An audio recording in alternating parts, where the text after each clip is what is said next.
Welcome, ladies and gentlemen, for another episode from Sacko to Shiva, presented by 816 Podcasting with Chase and Tom. On today's episode, we're going to cover news, injuries. There's a lot to go over. We're going to do our start, sits, and sleepers at each position and have some fun with it this week. All right, guys, we're going to start off with news and injuries. Tom, what do you got for us? All right, so just a few quick notes out there. Zay Jones, Buffalo, he's out with a knee injury. Jeremy Hill, Cincinnati, out with an ankle. Chris Hogan, New England, out with a shoulder injury. Matt Forte of the Jets, out with a knee injury. Kittle in San Francisco, out with a leg injury. Jameis Winston is out with a shoulder injury. He also went to visit Dr. Andrews. Never a good thing when you go and visit Dr. Andrews. The doctor of death. Yep. And then we've got two suspensions. Mike Evans is suspended this week for his little antics last week. And we also have Zeke Elliott being suspended for 6 games. So Zeke can have an injunction, or has an immediate injunction on December 2nd, which is in 4 weeks. So he is guaranteed going to miss the next 4 weeks of the fantasy season and regular season. So as a Zeke owner, would you A, try and sell him for anything you can get right now? B, hold on to him on the chance that you can have him for the last 3 weeks of the season going to the playoffs? Because if you're not going to make the playoffs, there's no point in having him. Mm-hmm. Or C, realize that he's going to be suspended 6 weeks and hope you make it to the championship week and your fantasy season's in week 17. Because that's the soonest he'll be back is week 17, and that's the only opportunity you would have to play him is if you're playing for the championship. Right, so you're at least missing 4 weeks from him, so he's going to be out a month. By now, you should have taken care of it if you could have gotten any of his backups. So hopefully you covered yourself, and we've written about it and talked about it. So honestly, if it's me, I don't think I'm getting anything of value for him, so I'm just sitting on him if I can. Sit on him, but you're not going to consider any offers. You're not going to field offers and maybe still hold him, because okay, you're a Zeke owner. What would be too shallow of an offer? Jerick McKinnon for him? Yeah, I think that because at this point, if I was a Zeke owner, I'd probably take Jerick McKinnon for Zeke right now because he's gone for a month, and I have to make sure I make the playoffs. Well, that's why I'm saying if you have his backup, then you're fine. Yeah. And in the case that you don't, hopefully you picked up somebody along the way. Well, I'm sure there's plenty of leagues that they don't In the league I have him, I do have Alfred Morris. I actually picked him up when his first suspension went on, and you told me Darren McFadden, but I told you Alfred Morris, and we kind of disagreed a little bit. I feel pretty good about that right now. Yeah, and Morris is going to be the guy that gets the rock and pounds it, and then McFadden is going to be the guy that gets 5 receptions. Well, McFadden is third on the depth chart now. Rod Smith is second, and it's been going that same way in practice. I think maybe McFadden is just old, and they're just keeping him on the roster in case of injury to Alfred Morris or Rod Smith. Rod Smith was a fullback in college at Ohio State, I believe. Kyle Juszczyk was a fullback and still is, and that kid can catch more balls than probably any other running back in the league. He has the talent to do it. I'm just saying, we've watched people go from wide receiver to running back and watch people go from QB to wide receiver, and they've succeeded. So I don't think that's that big of a stretch. I still think it's going to end up being McFadden. And I think one of the reasons why McFadden was benched or whatever you want to call it, inactive, is because Rod Smith was able to play special teams, and McFadden is not going to play special teams.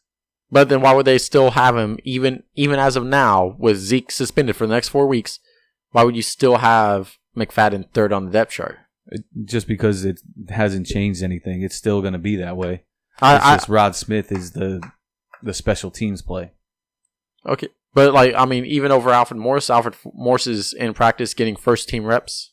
Yeah, Morris is going to be the pounding guy, and McFadden's going to be the receiver. I mean, that's how I see it. All right.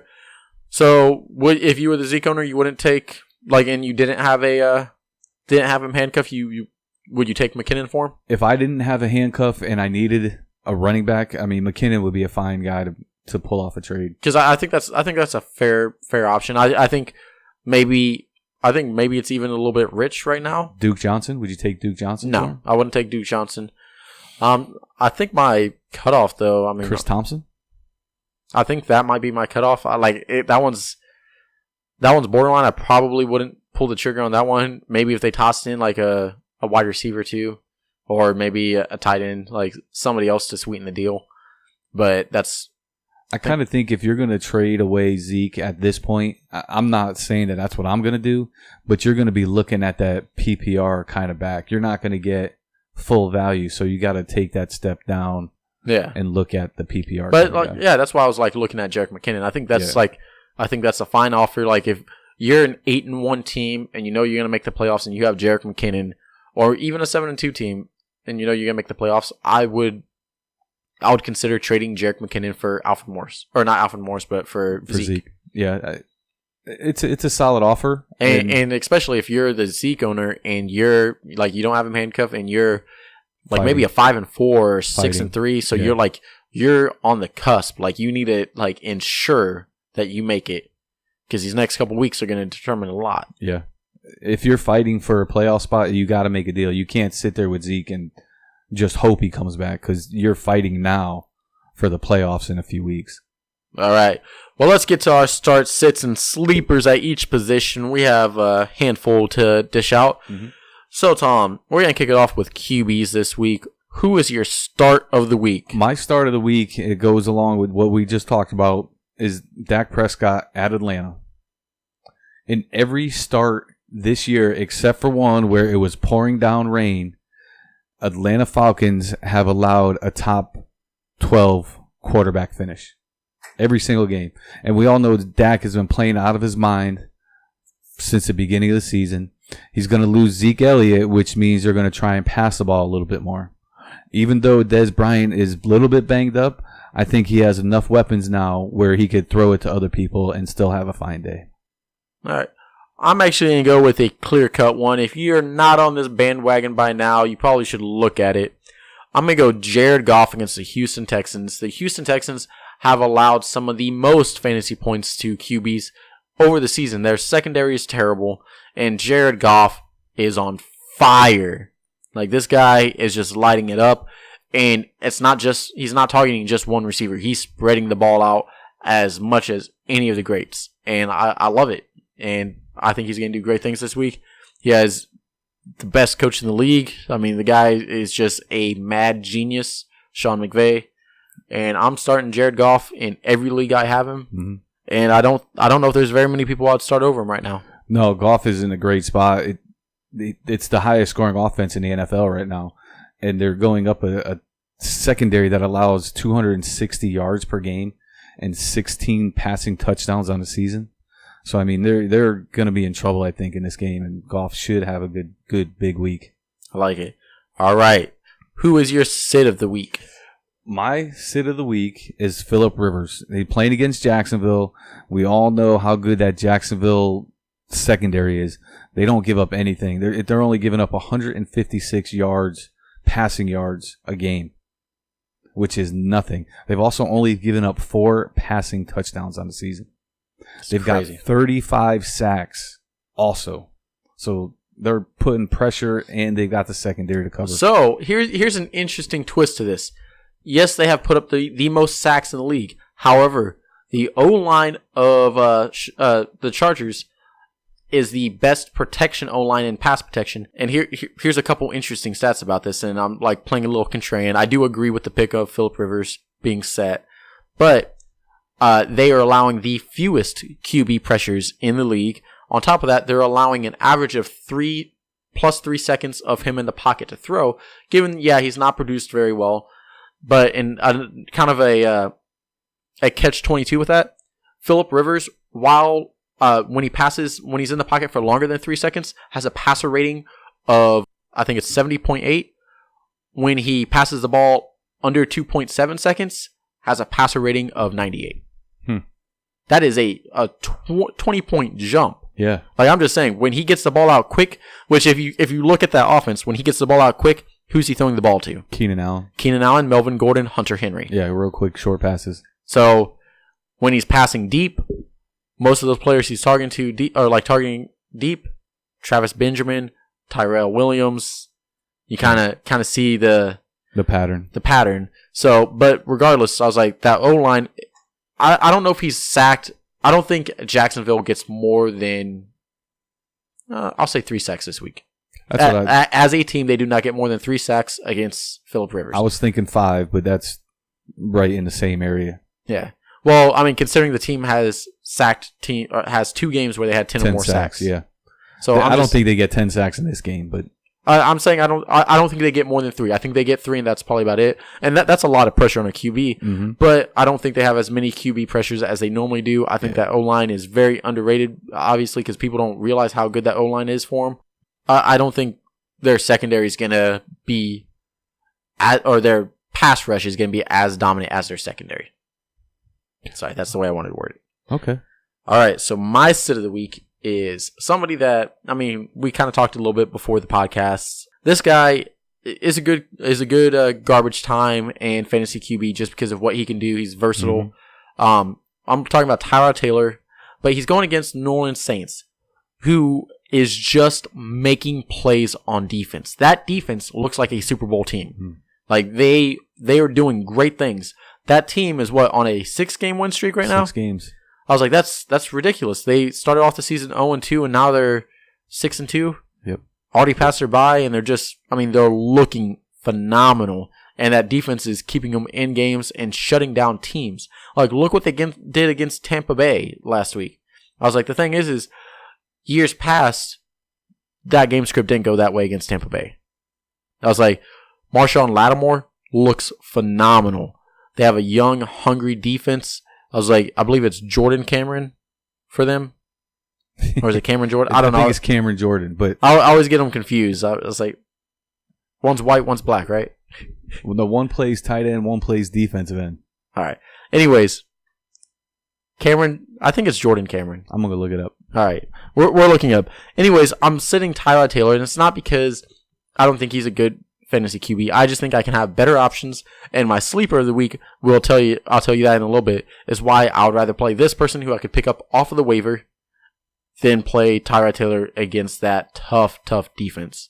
And I just don't think the game script's going to be in there for him to be able to pass the ball against him. Cameron Jordan. So Cameron Jordan. Number 94 defensive end, 38 total tackles, 7 sacks. On the year. 6'4", 287, was drafted in the first round of the 2011 we don't need to know draft. 24 overall by New Orleans.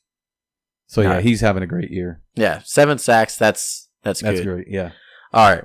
So now you can understand a little bit of the reason why I don't want to play Tyrod Taylor this week. All right. Tyrod Taylor got a lot of his points last week in garbage time against the Jets too. So I mean. He had good number. He ended with good numbers, but it wasn't a good. It wasn't until the fourth quarter. Yeah. All right, so let's look at sleepers. Who do you got for sleepers at QB? So my sleeper is a guy that I don't recommend often, and this just happens to line up perfectly for him. And it's Big Ben Roethlisberger of Pittsburgh. He's playing against Indy, and Indy has been struggling all year against any offense. They give up the second most passing yards per game in the NFL right now at 293. And they just cut Vontae Davis with an injury settlement, so now their secondary is depleted even more. So he opted to actually have the season-ending surgery to better his health, and because of that, the Colts got upset and cut him. Mm-hmm. However, Vontae Davis, technically, so if he makes it past waivers, the settlement goes through, but he can still be picked up on waivers and stashed by a team and put on. I mean, he's a great corner. They're willing to take on his contract, though, right? Yeah, they have to be willing to take on that contract, which I'm glad you brought it up because there's a few players I want to talk about that are like going to be free agents and like the implications they may have. But I was like, Vontae Davis now going to be a free agent next year unless he's picked up on waivers, mm-hmm. which I think they end on Tuesday, or is it Monday? I can't remember. It's Tuesday? It might be Tuesday. Might be Tuesday. All right. So, anyways, I thought that was crazy that the Colts. I mean, I understand they're trying to get out of that cap space, but man, like that's the only good player you have on defense right now. Yeah, he's a special playmaker on their defense when he's healthy. And you know what? I'm sure he's probably happy about it too because he knows he can go play for. Now he's team. He's out of a bad area right now. Bad system. All right. So, sorry. Big Ben. That's right. Facing Indy. I've already spoiled this one for you, but I'm going to give you a stat, and I'm going to kind of like tease listeners about this. So there is a QB that you can probably pick up on waivers. I don't know what his ownership percentage is, but I think it's just above 60% right now in most leagues. This QB over the past 3 weeks has only passed for 606 yards. Not the best. However, in the past 3 weeks, he has passed for 6 TDs, 1 interception, and rushed for 2 TDs. Name the QB. I know, and I guessed it before. Yeah. Before we started. You thought about it for a second, but it was on your first guess. I liked it. Josh McCown. All right. Josh McCown just has been killing it, man. Lights out. And this is actually an interesting game. This is a double, and I repeat, a double payback game. Yep. So you have ASJ, who wants to pay back Tampa Bay, or revenge game, and you have Ryan Fitzpatrick, who clearly is starting and wants to pay back the Jets. So, I mean, it's kind of an interesting little thing. I really wish Mike Evans was playing in this game, because when Mike Evans played, Fitzpatrick, who was my other sleeper that I decided not to go with, Mike Evans' best games this season were on games that Fitzpatrick started or played in. But I'm going McCown just because that Tampa Bay defense is horrendous. Yep. Right now, McCown is the number 10 QB in standard leagues, which if you could grab that guy off a waiver wire, that's huge. The Buccaneers are giving up just under 280 yards passing per game this year. So it's a great matchup again for McCown. Yeah. So that's my start of the week is Josh, or sleeper of the week is Josh McCown. So for me, my starts, my sit is Taylor, and my sleeper is McCown.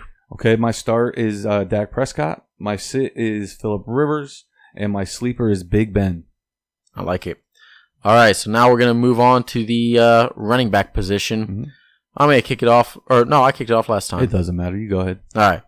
I'm going to go Alvin Kamara. People, I know he's been on fire. I know it seems like a clear start.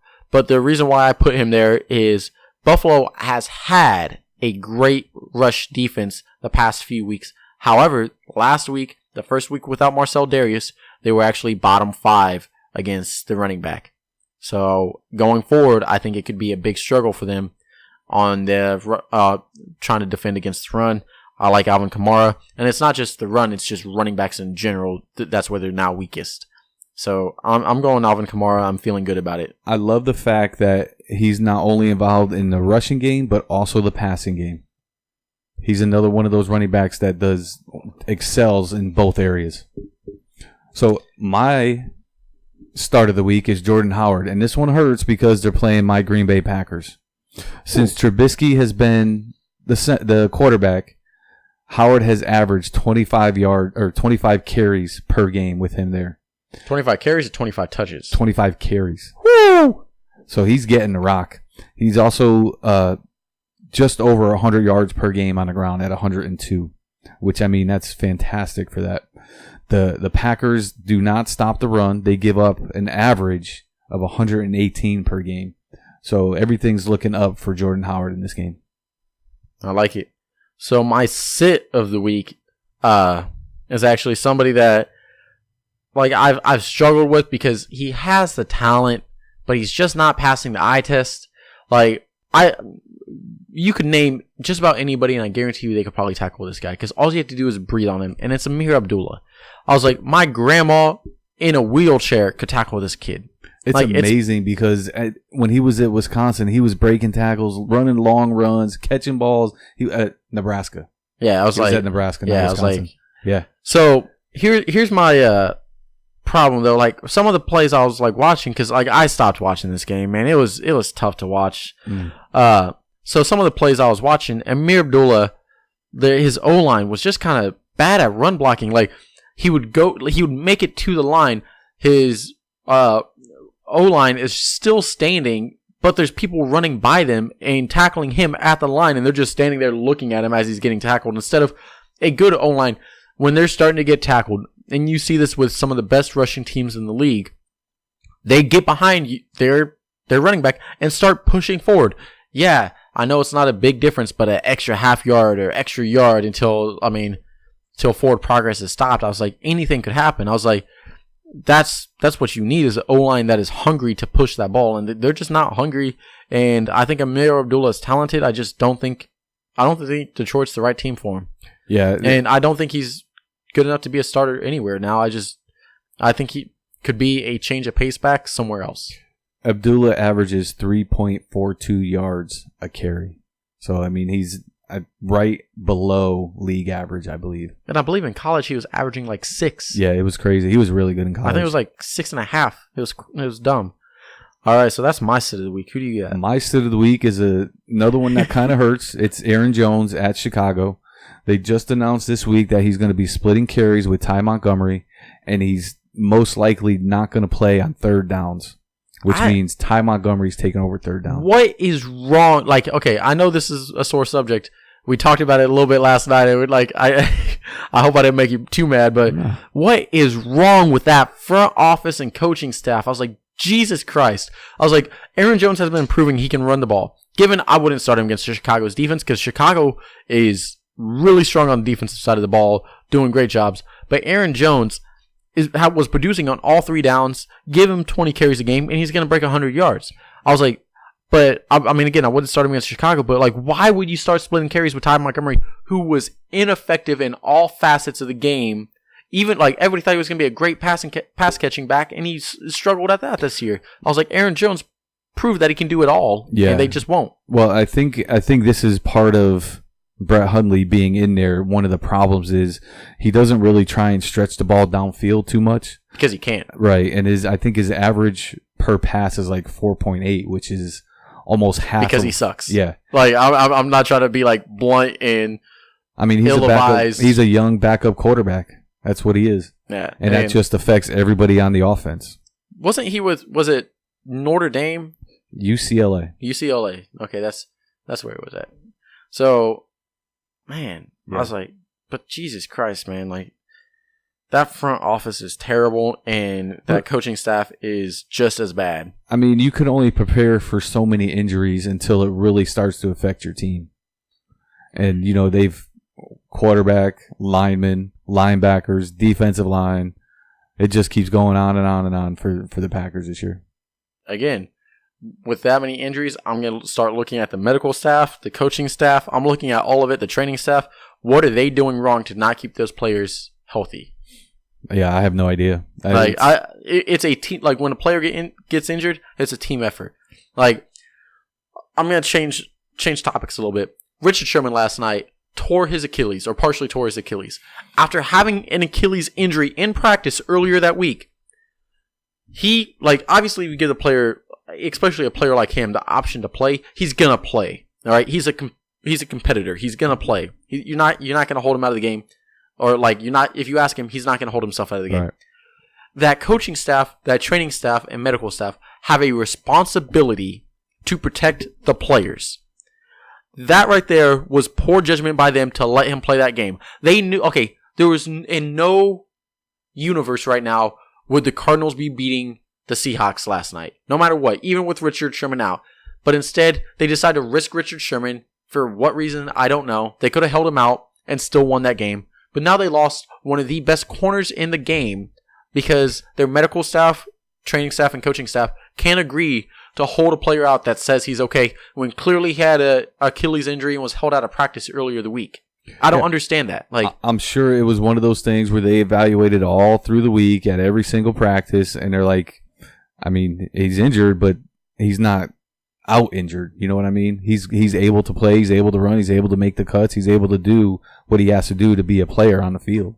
But at that same time, like, you have to look at your team, it being a short week. That's another thing. It's on a short week. Thursday night games are terrible for the players. And I agree with Bobby Wagner, Doug Baldwin, Richard Sherman last year. All these players, I mean, and it's not just from Seattle. It's from all teams throughout the league. There's players on each of those teams that don't like Thursday night games because they are high injury risk for those players because it's not enough time to rest, recover, and prepare. Because they never get, like, between Sunday and Thursday, they don't ever get a full speed practice. Nope.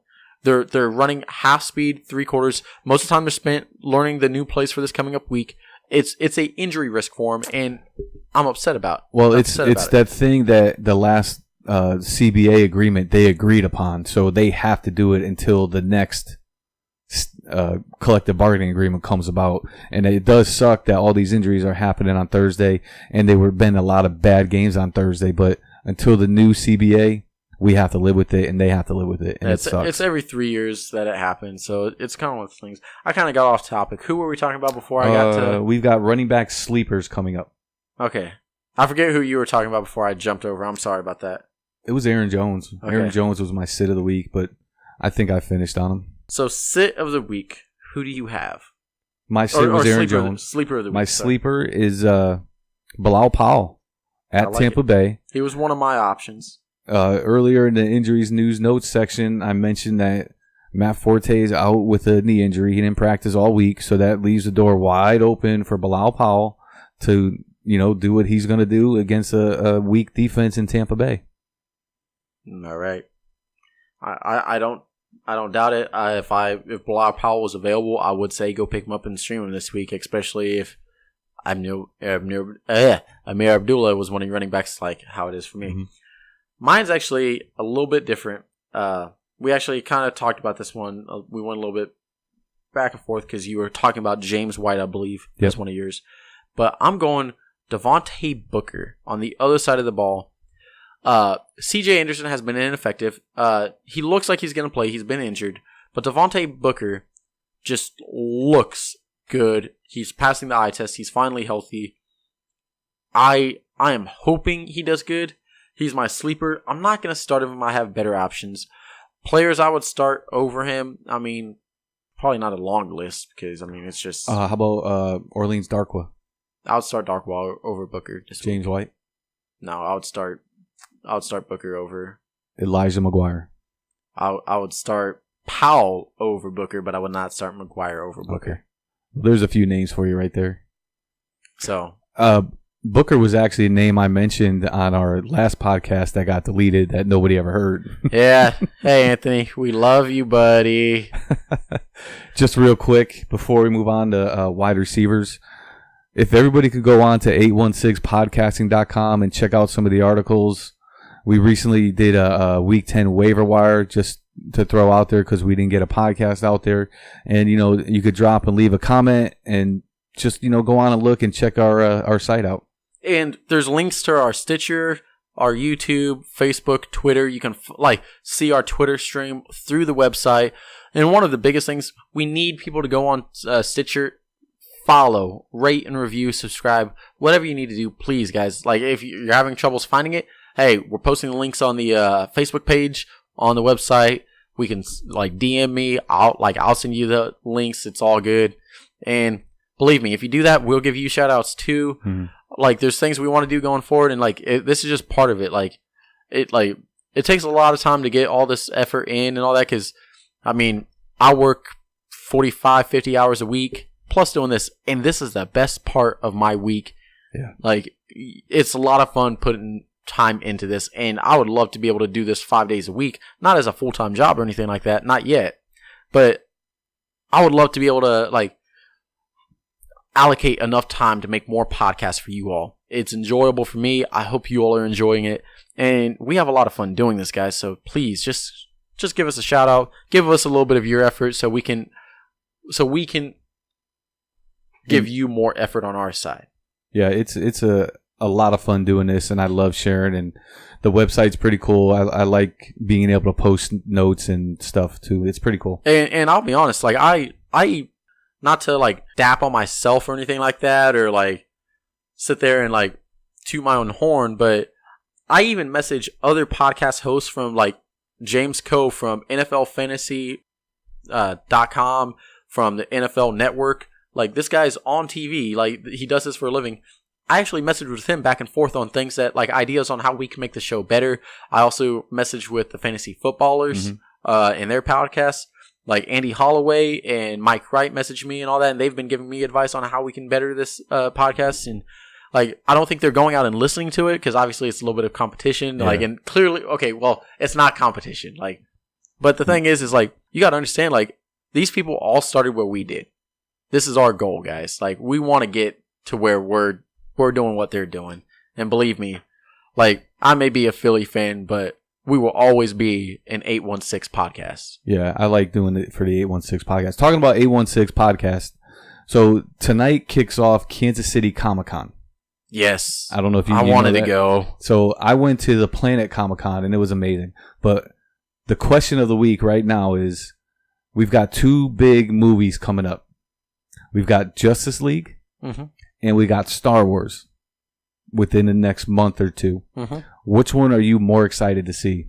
Justice League or Star Wars? Star Wars. Like, I'm a big comic book fan. You can ask Anthony. I collect a lot of comic books. I have a lot of, I collect first appearances, okay? Because, and this is where true comic book fans are going to hate on me. I read most of my comics through my phone just because I can't allocate that much money to go buy all the, like, one of my best friends, brothers, mentors throughout my life, he has a lot of comics, and, like, it's one of those things, when you do it throughout your life and all that, you have a great comic book collection. You have the access to all that. But for me, I'll get a graphic novel before I'll just start buying a series. There's a couple series that I like that I went out and bought, but I'm a big first appearance fan. However, Star Wars, man, like, the Lucasfilms is always going to surpass DC in my eyes, like, or even Marvel. Like, if there was an Avengers movie, I'm still going to probably be more excited about Star Wars. It's going to be a close race between, like, Infinity Gauntlet and Star Wars, but man, it's like, it's so infrequent that we get a Star Wars movie. Yeah. Like, before The Force Awakens, I was like, when was the last time we had a Star Wars movie? Episode 3. Come on, guys. Like, man, I'm just, like, I'm very excited about it, and I'm sure Glenn is too, and I'm sure Glenn will say he'll go see it with me, just like Anthony does too. And both of those MFers sit there and always forget about old Chase, who's their friend, supposedly. Not I don't know if you can friend. Feel those quotation marks in the air, guys. Not a real friend. I was like, I call these guys my family and brothers. They're going to be my best men and groomsmen at my wedding. I was like, come on, guys. Nice. Come on. I am looking forward to both. I will say that. Like, I really want to see how they bring the Justice League together, and Aquaman was one of my all-time favorites. Like, I remember Justice League as a kid. Like, that was one of the cartoons you look forward to, was Justice League was on, and the Wonder Twins and Hawkman and Green Lantern, Superman, Batman, Wonder Woman. But I am a Star Wars guy at heart. Like, I cannot wait to see this Star Wars movie. I want to see how it fits in with the rest of the universe. I can't wait to see. I could do a separate podcast just talking about me just too. Talking about my theories for this movie. I can't wait. Rey and where she fits in, and Kenlo, and see what he's doing, and the power. I've heard a real quick quib that Luke Skywalker's power has grown so much that he could bring down a Star Destroyer. Interesting. So I don't know if it's true or not, but I can't wait to see if it happens in the movie. Interesting. So Star Wars is my pick. So I was listening. This one was not my fan theory, but I was listening to or reading a fan theory that I thought was very interesting on who Smog could be. Okay, so Mace Windu. You never saw him die. There's been plenty of times Jedi's been hit with Sith lightning and lived, and have fallen from great heights. And it's more about he wants to destroy both the Jedi and the Sith to bring balance to the Force. Interesting. Yeah, I never thought of it like that, but yeah, it's possible. Yeah. And people tend to change, like, when they get hit with that Sith lightning. It changes them. It's interesting. But they went into, like, this was like a 4 or 5 page, fan theory and all that. However, the one show or movie, like, however you want to put it, like, that I've been phenomenal at when it comes to my own theories and all that, and you can ask Anthony, is Game of Thrones. And sometimes I hate myself because I've called just about everything on that show, and then it's happened. Like, I called the dragon dying before that season even started. I was like, watch. I was like, they're gonna go over to Westeros. I was like, they're gonna go up north. I was like, one of the dragons is gonna die and it's gonna get resurrected by the Night King. And he's like, and I was like, I thought it was gonna be the favorite one too, and it wasn't. And I was like, okay, that's the only part I was wrong about that. But, like, all that happened. I love that. Spoiler alerts, guys. Sorry. Love that show. All right, let's get back on track with wide receiver starts. Who do you got? No, I want you to go first. All right, mine's an easy one. It's AJ Green. I'm starting him. I know he had a little temper tantrum last week, and what's his name got under his skin and did some things I didn't Ramsey. like. Yeah, Jalen Ramsey. My favorite cornerback probably. But the Titans have allowed the third most touchdowns to wideouts. So I'm thinking that they get AJ Green the ball more in this game, and he scores a couple touchdowns. That's why AJ Green is my start. All right. So this receiver I'm going to talk about has been doing crazy stats over the past couple weeks. So this receiver over the past 3 games, okay, they had a bye week in the middle of this on week 7. So this receiver has had a total of 36 targets, 19 receptions. So I mean about 50%. But I'm just saying 36 targets over 3 weeks. That's 12 targets a game, guys. It's pretty good. Like, I mean, it wasn't 12 targets a game. It was 11, 11, and 14. But I'm just saying 36 targets. Phenomenal. 19 receptions, 331 yards, and 3 TDs. Yeah. Marvin Jones Jr. is looking like Marvin Jones Jr. that began the season last year. Start this guy, guys. There's no reason not to. He's finally getting the target share. And to give you an idea, at the beginning of the season, over the first, let's say, 4 weeks of the season, he had a total of 18 targets. So through 4 weeks, he had 18 targets to start off the season. To 3 weeks, he's had 36. He has doubled with one less week. On top of that, he's on those first 4 weeks, he had 8 receptions. Okay? Now he's had 19, over doubled. Right at 100 yards for the first 4 weeks and 2 TDs. I'm just saying, like, I'd rather have this Marvin Jones now than just about anybody else. Yeah, Marvin Jones and Golden Tate were also one of my starts this week. So, yeah, I like them too. All right. So, who do you have for a bench? So, the guy that I have for a sit, and it might make a few people mad because he's had big games this season, but it's been almost scripted big games. It's not games that he's had against tough defenses, and this week they face a tough defense. It's T.Y. Hilton against Pittsburgh. Pittsburgh does a really good job against wideouts. They not giving up a whole lot. They've only given up 4 receiving touchdowns to wide receivers, so they're really holding it down against wide receivers, and Hilton's my sit. No, I don't blame you. There's only been 2 games this whole year that I've said or I have started T.Y. Hilton in DFS, fantasy, or have said it on the podcast, and thankfully they were the only only 2 weeks he was worth it. I'm actually gonna say Keenan Allen. I love Keenan Allen, guys, and don't get rid of Keenan Allen. You're benching him this week, but after this week, it gets really, really good. I actually think after this week and next week, the next week's a little tough against Buffalo, but Keenan Allen moving forward after from week 12 on has the best wide receiver schedule. Okay, it is crazy juicy, but this week you got to bench him because Jalen Ramsey is gonna make him his bitch. Excuse my language. Yeah. Keenan Allen is your sit, right? Yeah, he's my sit. Yeah, that's what I would have said too. All right, who's your sleeper? My sleeper is Robert Woods playing against Houston. We've already said that the Rams are the highest scoring offense in this thing, and Robert Woods leads them in targets with 41 and receiving yards with 451. He's that guy that gets the solid points per reception. He's going to get 5, 6, even 7 catches in a game, and every once in a while he's going to break a long touchdown like he did last week. Robert Woods. So, if I went by stats or by how most games typically go, I would say Terrence Williams or Chris Goodwin for Tampa Bay. And that's just because Ryan Fitzpatrick has a history of working well with a second team and stepping in and working great with those second team receivers, which both him and Chris Godwin are going to be stepping up into first team this week and starting. And Tampa Bay usually runs 3 wide receiver sets. Or if I wanted to go by stats and by opportunity, I would say Terrence Williams. But part of being a fantasy quote-unquote expert for some of those haters out there. I'm just going to say sometimes you got to have some intuition. Now, this is where I'm going to go a little off script, and some players hate this.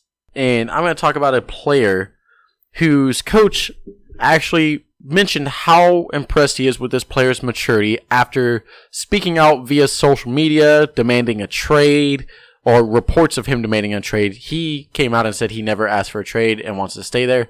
This is Martavis Bryant. And he was really impressed that how he handled being benched and the maturity, how he handled the situation after he got benched. He supported his team, supported Juju Smith-Schuster. And I really think that Martavis Bryant will be the number 2 receiver this game, if not the number 1 in fantasy.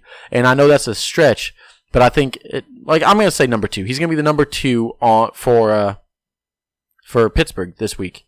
And I think he's going to do good. Double-digit fantasy points easily this week. And he's my sleeper, and I'm going to start him in some DFS leagues, especially because I believe on DraftKings he's only $3,900 to play him this week, which is a great price. Yep, and he goes along with my quarterback sleeper in Big Ben. I said earlier, the Colts give up the second most passing yards, and that means somebody's going to be catching the ball a lot, and that's Martavis Bryant, Antonio Brown, Juju Smith-Schuster, and Le'Veon Bell.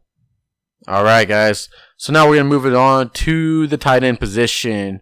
I'm going to kick it off real quick and go with somebody that a lot of you all probably wouldn't be starting. And I'm going to go Hunter Henry versus the Jacksonville Jaguars because they've been allowing 12.4 fantasy points per game to the tight end position.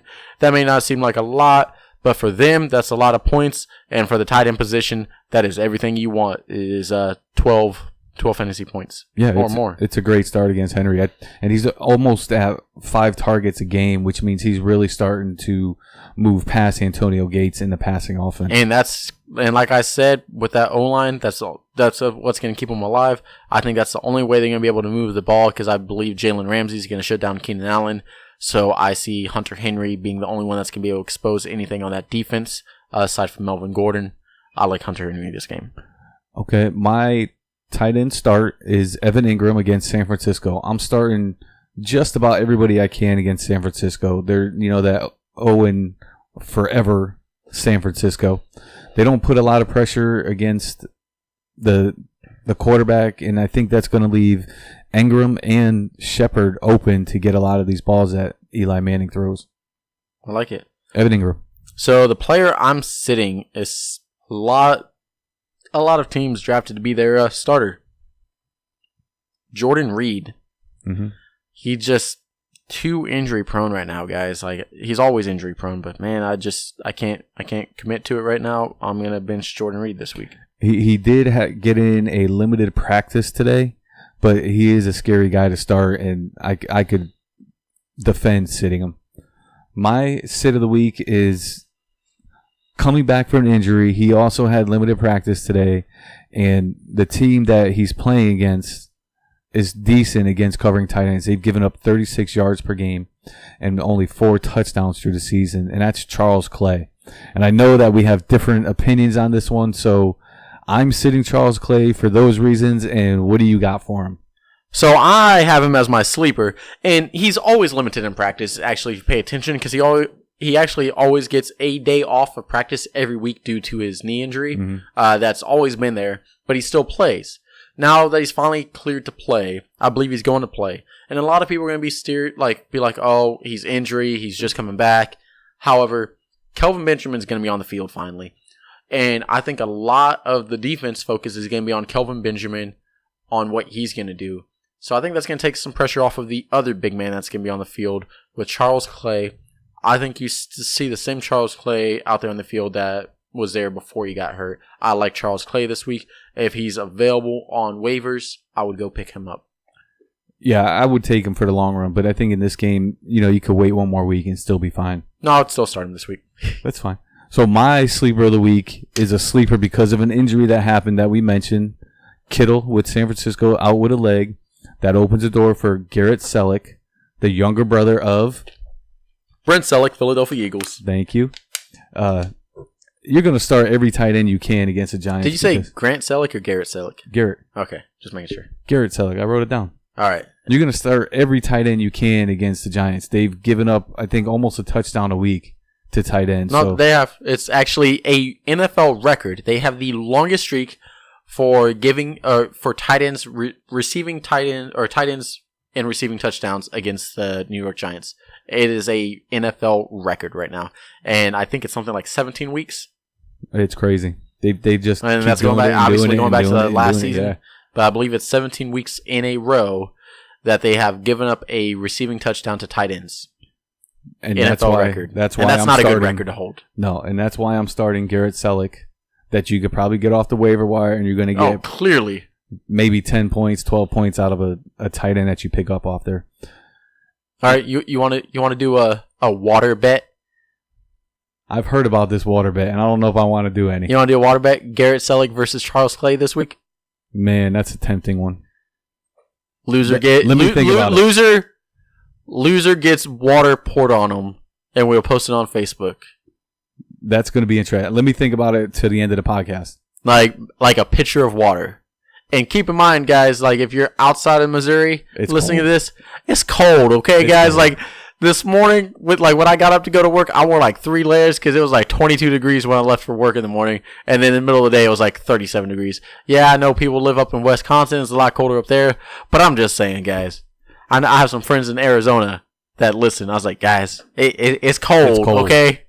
I had a friend that was down from California a few weeks ago, and they were telling me like, "Oh man, it's cold up here." I was like, "This is a warm day for us." Like, yeah, I tell my girlfriend that out all the time. It's warm out. Don't worry about it. You don't need the heat yet. It's still nice out.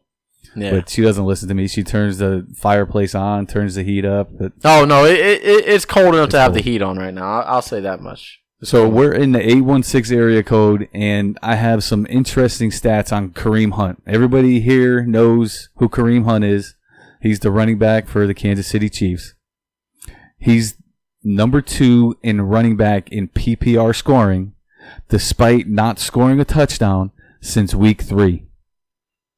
Now, he has also been struggling the last few weeks, and he's at a all-time low fantasy-wise right now. Yep.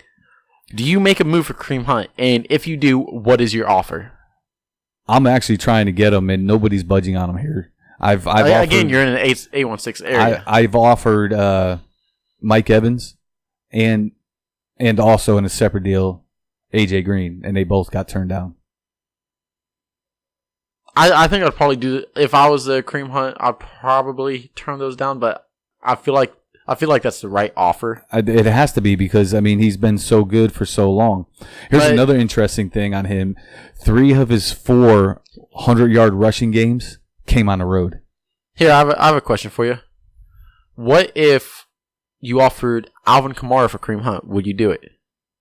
Or if you're the Hunt owner and you got offered Kamara for Hunt, would you do it? I would have to have something else. So it would have to be another piece, maybe a lesser wide receiver, because I would still want Hunt over Kamara. All right, I want to talk at the end, near the end of the episode. Actually, after we get done with the start sits, I want to talk trades on a few players that people would be looking at, and I want you to kind of like real quick think of some names, maybe write them down, 1 or 2 at each position while we're going through the rest of this.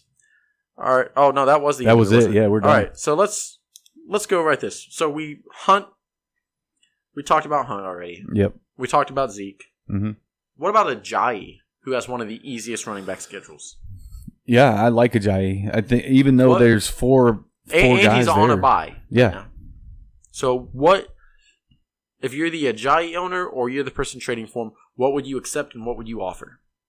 Man, it's going to be probably right around a 10 wide receiver. So maybe a Jarvis Landry I'd try and trade him for. Okay. Somebody like that. Maybe even Ertz if I had an extra tight end. Yeah. I could do Ertz for that. So what do you think about wide receivers? What are some wide receivers that you are targeting right now? For playoffs? For playoff rest of the season. Like, so obviously playoffs is the majority of the rest of the season. Right. So I love the Oakland wide receivers. I love Crabtree. I love Cooper. Those are 2 guys that I'm trying to go after. I love Devontae Parker. Interesting. Yep. I'm trying to. I'm going to say Michael Thomas and Keenan Allen. Michael Thomas, Keenan Allen. Who both have been middle of the road right now. Trying to think off the top of my head. The two guys that we mentioned from Detroit for this week. Marvin Jones and Golden Tate. Yeah, they're looking like they got a pretty good schedule coming up. Jones's schedule coming up, or the Detroit's not as good as people think because there's some good games, some bad games. They got Baltimore, I believe, which has Jim. I forget what Jimmy's last name is, but the guy named Jimmy on that team is just good. A good corner. He's a good shutdown. Smith. All right, so we said Thomas, Allen, Jones. What was the other one? Parker. Cooper, Crabtree for me. All right. So even Julio, if you could get him. I think that might be just a little too rich. I don't I feel like you have a better chance at getting Mike Evans. And I don't think Evans is a bad target. Yeah, you could probably get Mike Evans. A lot of people are souring on him because they think he hasn't done anything, but he's been pretty solid. Him and Mike Thomas have been solid all year long, right around 80.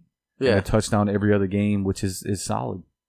All right, so Michael Thomas, what's your offer for him, and what would you take for him? Because I know it's always different, what you would take and what you would offer. Yeah. For me, if I was offering Michael Thomas, if I have him, I'm gonna reach high, clearly, but I'm always gonna suspect low. But I'll target a Jay Ajayi or Melvin Gordon.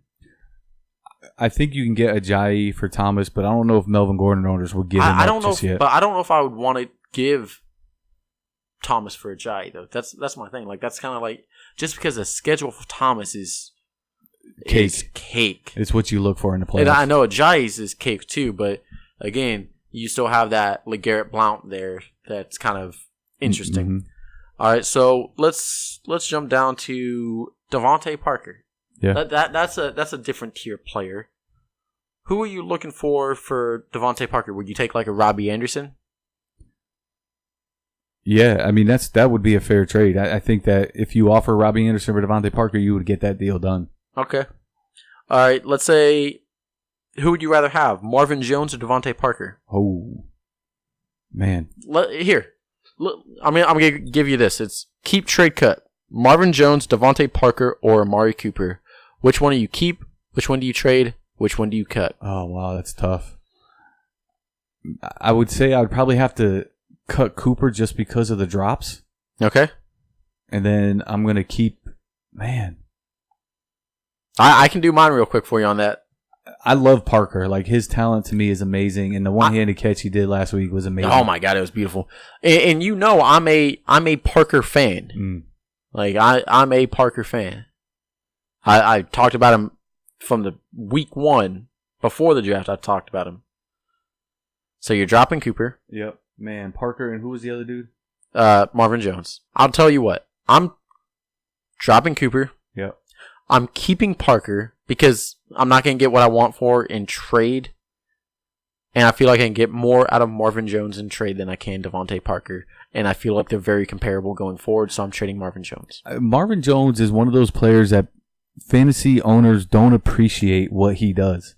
If you stop and look at his stats and where you could draft him, they're nobody ever gives this guy credit for being a good wide receiver, and he's just one of those guys that keeps performing and performing and performing. So he's one of those guys that I like. All right, so Marvin Jones in PPR scoring is the 15th overall wide receiver. It's amazing because nobody ever thinks of him as being a number 2 wide receiver. And he's averaging 14.3 points per game. That's really good for a number 2. So to give you so I would probably I know it's good, but I'd probably be trading him because I feel like I could trade him and get possibly a Jordan Howard out of him. If you can get a Jordan Howard out of Marvin Jones, I would definitely do it because even his schedule coming up isn't that tough. Yeah. Would you take Marvin Jones for Jay Ajayi? If I have Marvin Jones on a team and I needed running backs, I would definitely do that deal. Because I think Ajayi has a little bit better of an upside in the upcoming weeks, even though they do have a committee situation going on. Mm-hmm. So I think he could come up on top on that situation. And here's the reason why I would keep Devontae Parker myself. Keep in mind, he got hurt in week 5 and only played the first quarter. But so he has one game that's 1.6. He had one reception for 6 yards. But he's only had one TD on the season. And even with that, he's one game 12.5, another game 21.6, another game 12.9, and last week was 12.6. All those right there are all trending to 12 points or more for a wide receiver. I'm okay with keeping Parker and trading Marvin Jones just because Marvin Jones has a higher stock right now than Devontae Parker. And then after this week, they have Carolina this week, then Tampa Bay, New England, Denver, which kind of sucks, but then New England again. Buffalo kind of tough. KC on week 16, which is good. Week 17 again, Buffalo. So I actually like the schedule going forward better than I like Marvin Jones is going forward. All right, that's fair. So I got one for you. The same thing: keep, trade, cut. Okay. It's going to be the quarterback edition. Okay. Dak Prescott. Okay. Alex Smith. Mr. Carr for Oakland. Keep, trade, cut. Man. Going forward from now. Man, I gotta look up these schedules a little bit. But this one's a little bit tougher than people think. Oh yeah, it's definitely tougher than what people think. You know, Dak's going to perform well. He's going to do what he's going to do. Dak's my keep. I can tell you that much. Okay, so keeping Dak. Now you got Alex Smith or Mr. Carr. Just because Dak is, he's just efficient. Like, he's just doing well every week. Mm-hmm. And he doesn't have very many tough matchups going forward. Right. Especially now that DRC's not with the Giants. Well, he's with the Giants. He's just in the doghouse. So, and then Carr, I'm gonna cut Carr and trade Smith.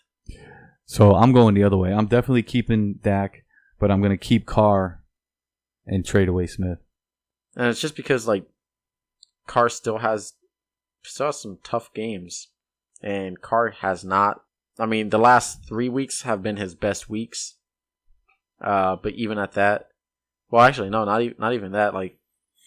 He's struggling. He only has 2 games above 18 fantasy points on the season. Or 3 games above 18 points. So that's rough, guys. Going forward, though, for him in the playoffs, I want every piece of Carr that I can get, and that is including the wide receivers.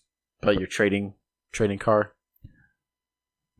Because you said you're keeping Dak, yeah. You're trading Carr. Actually, you know what? Dropping Alex Smith. I will trade Dak because I think I can get the best piece out of it. And then I'm going to cut Alex Smith, and I'm going to keep Carr and insert him and run to my playoffs with a championship.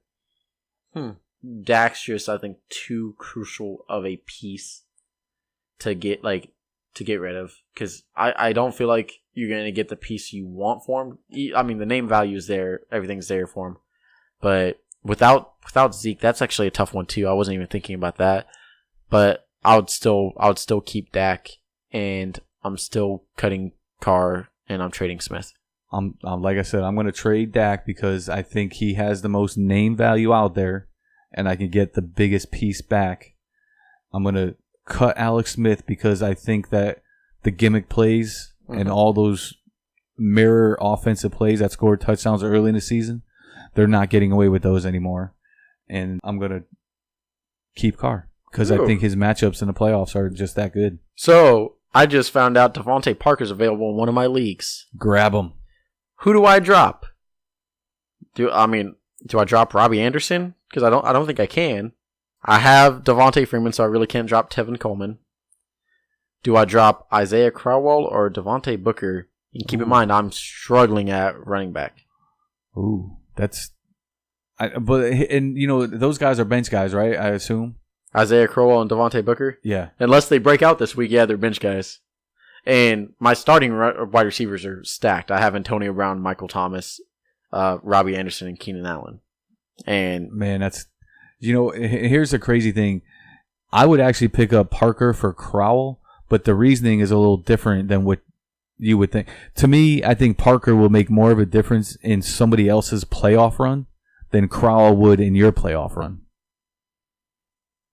Yeah, because, I mean, the easiest matchup Crowell has is Week 10 against Detroit. After that, it goes Jacksonville, Cincy, LAC, then Green Bay, then back to Baltimore, Chicago, and Pitt. Yeah, that's a tough schedule going forward. Ooh, all right, I did it. Interesting. I even like, and here's another one that I like that in the playoffs, the next 6 weeks going forward, I love Tyrod Taylor. Yeah.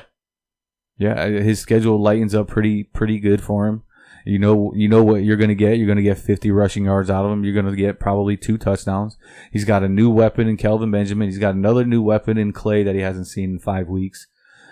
Zay Jones is a little bit banged up, but I'm sure he'll be back soon. Would you drop Amir Abdullah for DeMarco Murray or trade if that was the offer, trade or drop?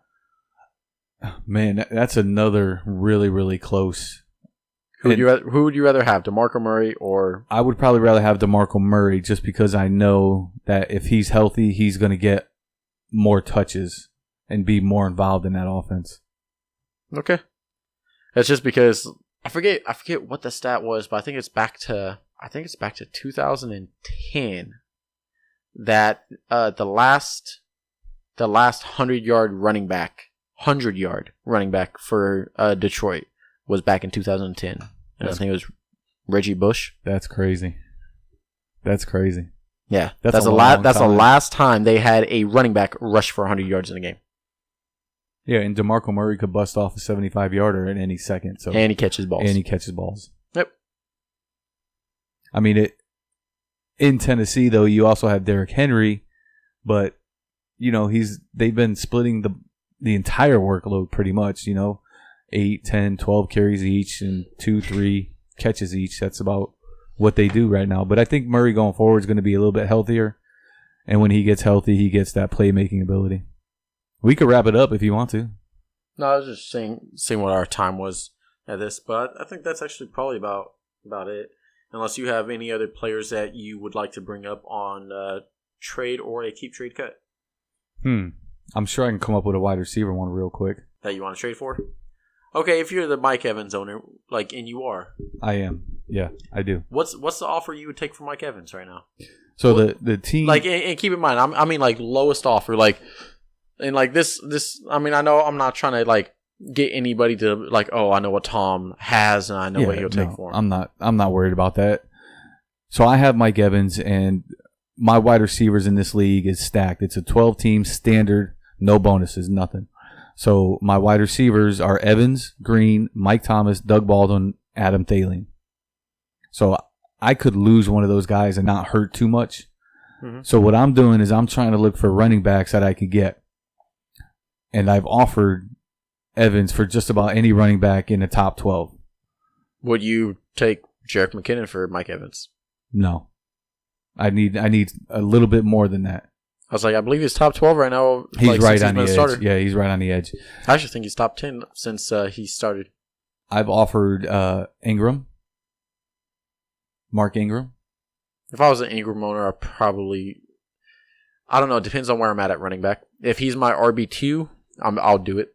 I believe the person has Adrian Peterson also, and he's been running him out there. So okay, I was hoping I could cash in on that, but no. Yeah, no, I would I'm not banking on Adrian Peterson. I said he had the one good week. He's actually had 2 good weeks, and last night he had 21 carries and still was terrible. And the first time in his career, 29 yards, I believe. Yeah, which is a career low, and the first time in his career he was tackled for a safety. Yeah, that was a great play, by the way. Yeah. They filled that hole awesomely. They were filling the whole time. I don't know why they ran it. The other guy that I was trying to go after was LaShawn McCoy in Buffalo. Yeah, I wouldn't do that. That's a little too rich. And here's the thing is I could throw up Mike Evans and Thielen and try and get McCoy, but I still wouldn't. If I'm giving up McCoy and you're giving me Mike Evans who's been underperforming, you better be tossing in another running back. You better be tossing in a Jerick McKinnon or somebody. Yeah, and that's the point where I'm at now where nobody really wants Evans AJ Green or Doug Baldwin. Like, even if I was a Carlos Hyde owner and you offered me Mike Evans for Carlos Hyde, you better be tossing in something else too. Yeah, and like, Mike Evans and it may be rich, but like I want like a Mike Evans and Zach Ertz. Like, yeah. And I think that's a fair trade. Some people are gonna look at me like, "Oh, you're trade raping," which Anthony's probably gonna say. But in my defense, I was like, Carlos Hyde had 9 receptions for 90 yards. You always ask, in a trade debate, you always ask for more because there's always going to be that give and take to where you get to a point where both people are happy with the offer and with the trade. Yeah. That's how I look at it. But I just look at like somebody like Carlos Hyde, who's a stud. Now, let's say you own Antonio Brown. Mm-hmm. Would you trade Antonio Brown for Carlos Hyde and somebody else? And if so, what's that other player? Like, what are you looking for? Landry? Jarvis Landry? So you would do Hyde and Antonio Brown for Landry and Hyde? Yeah. Especially with the playoffs coming up? Yep. If it's a PPR, most definitely. Yeah. All right. I think that way there, I get 2 pieces for my playoff run that I could use every single week rather than having that one guy that I'm depending on to have big weeks. What about Thielen? What about Hyde and Thielen for Brown? It gets a little bit more questionable there just because we know Keenum's there and now Bridgewater's there. Well, so Bridgewater's not starting yet. Not yet. But the interesting thing, it kind of brings me to a different topic on that. Like, I know I'm kind of jumping around like ADD, which I might have. I may not. I don't know. I wasn't tested. Kind of confused. I have that attention deficit. Shiny disorder. All right, guys. Well, let's get back to what I was going to talk about. So, what shows me that Bridgewater could start this week.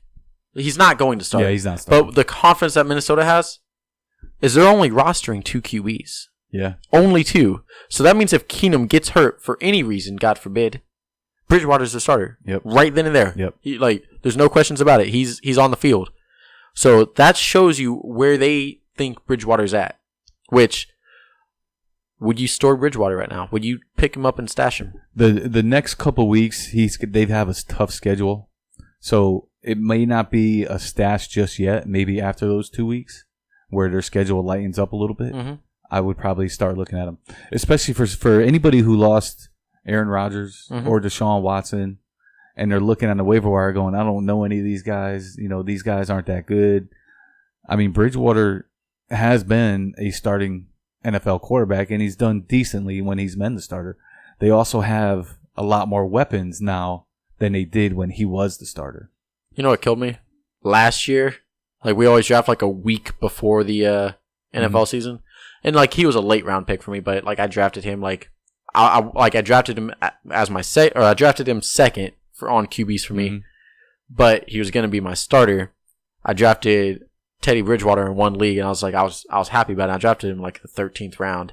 But I was just and then the knee injury. I was oh. And I was God forbid that when you heard about it, they were talking about amputating his leg. Yeah, it was just crazy. Just like Zach Miller. He almost had his leg amputated. They had to re-sew veins and it tore an artery in his leg. It was crazy. He almost died.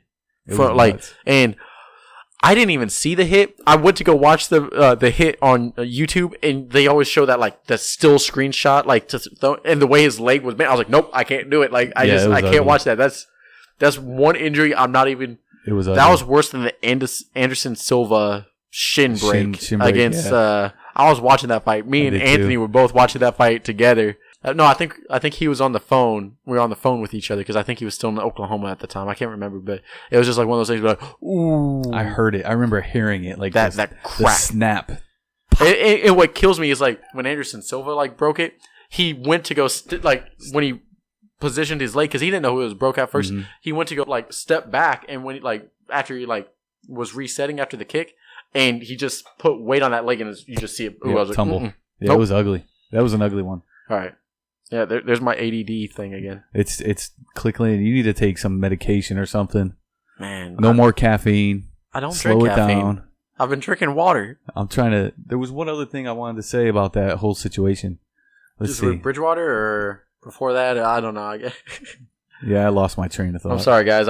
My ADD God shit kicked in a little bit too much.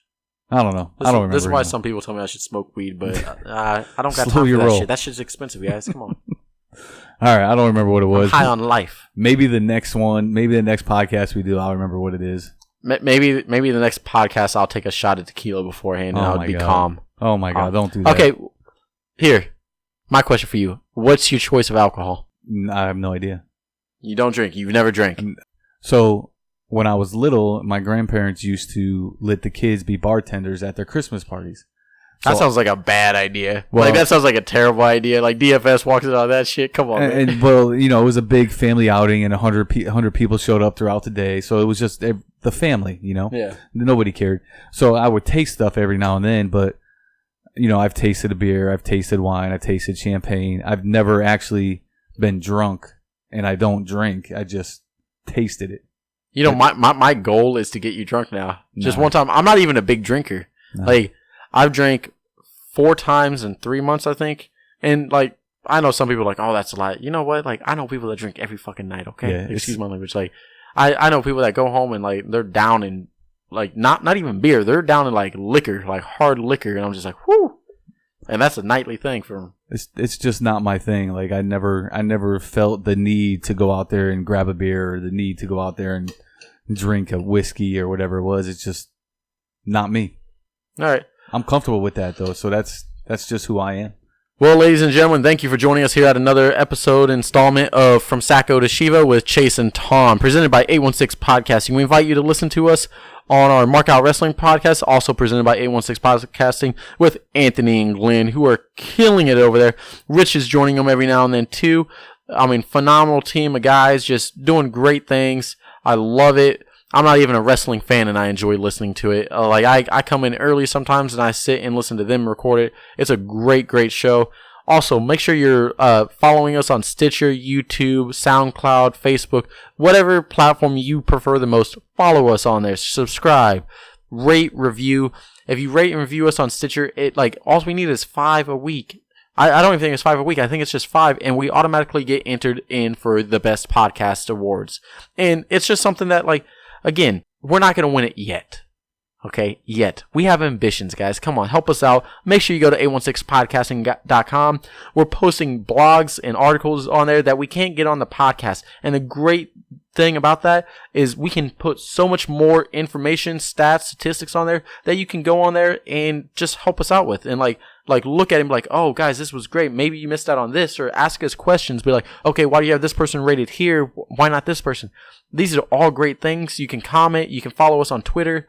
We're out there everywhere, guys. Come on. Thank you. Yeah, Chase hit everything on the head there. I don't need to repeat all that stuff.